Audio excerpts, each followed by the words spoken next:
Praise the Lord. யாத்திராகமம் 19ஆம் அதிகாரம் 6ஆம் வசனம்.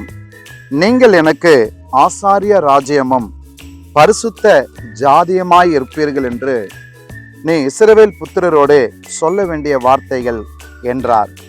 இந்த நாளில் பரலோகம் நமக்கு கொடுத்திருக்கிற ஒரு அழைப்பு, நாம் ஆசாரிய ராஜ்யமும் பரிசுத்த ஜனமுமாய் இருக்கிறீர் என்று. உலகத்தில் இன்னைக்கு பிரிவினைகளும் பாகுபாடுகளும் மனிதன் ஏற்படுத்தி வைத்திருக்கிறான்.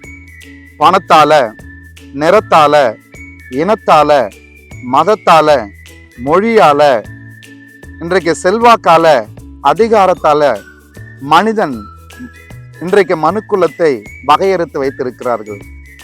த கிளாசிபிகேஷன் ஆஃப் ஹியூமன்ஸ். இன்றைக்கு பரலோகம் தேவனுடைய பிள்ளைகளுக்கு ஒரு உயர்ந்த ஒரு ஸ்தானத்தை கொடுக்கிறது. நீங்கள் எனக்கு ஆசாரிய ராஜ்யமும், தேவனுக்கு ஊழியம் செய்யக்கூடிய சந்ததிகளாக நீங்கள் நானும் கர்த்தர் தெரிந்திருக்கிறார். எனக்கு அன்பானவர்களே, தேவனுக்கு பணிவிடை, தேவனுக்கு ஊழியம், இது உலகத்துல மற்றவர்களுக்கு அந்த ஸ்லாங்கே இல்லைங்க. தேவ ஜனங்களுக்கு தான் நாம் ஆசாரிய ராஜ்யத்தினுடைய ஒரு அழைப்பை பெற்றிருக்கிறோம். வேதம் சொல்லி இருக்கிறது, பரிசுத்த ஜாதியமா இருப்பீர்கள். இன்றைக்கு தேவனுடைய பிள்ளைகளுக்கு we are the holy people. நம்முடைய வாழ்க்கையில கர்த்தர் இந்த உலகத்திலிருந்து வேறுபிரித்து இருக்கிறார். இது தாங்க நம்முடைய ஐடென்டிட்டி. உலகத்தில் எல்லாரும் கேட்பாங்க, ஏன் நீங்க கிறிஸ்தவங்க மட்டும் இந்த காரியங்களுக்கு நீங்க உடன்பட மாட்டீங்க, ஏன் நீங்க மட்டும் தனியா இருக்கிறீங்கன்னு நம்மளை கேட்கலாம். ஏனென்றால் we are the holy people.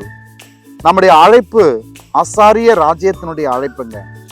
நமக்கு ஒரு நித்திய அழைப்பில கொடுத்தவர் தேவனுடைய ஜனங்கள் உலகத்திலிருந்து வேறு பிரிக்கப்பட்ட அழைப்பு. வேறு பிரித்தல் என்றால் உலகத்தை விட்டே தள்ளி இருக்கிறதுன்னு இல்லைங்க. உலகத்துலதான் இருக்கிறோம், ஆனால் உலகத்தினுடைய மார்க்க அந்த அவருடைய பழக்க வழக்கங்களை நாம் கடைபிடிக்க கூடாது. உலகத்தினுடைய மனிதனால் ஏற்படுத்தக்கூடிய அவர்களுடைய பண்பாடுகளை நாம் கடைபிடிக்க கூடாது. Whether it may be culture, whether it may be life habits, வாழ்க்கை பழக்கமா இருக்கலாம், கலாச்சாரமா இருக்கலாம், நம்முடைய வாழ்க்கையினுடைய ஒரு தனி மதிப்பீடு கொள்கையா இருக்கலாம்.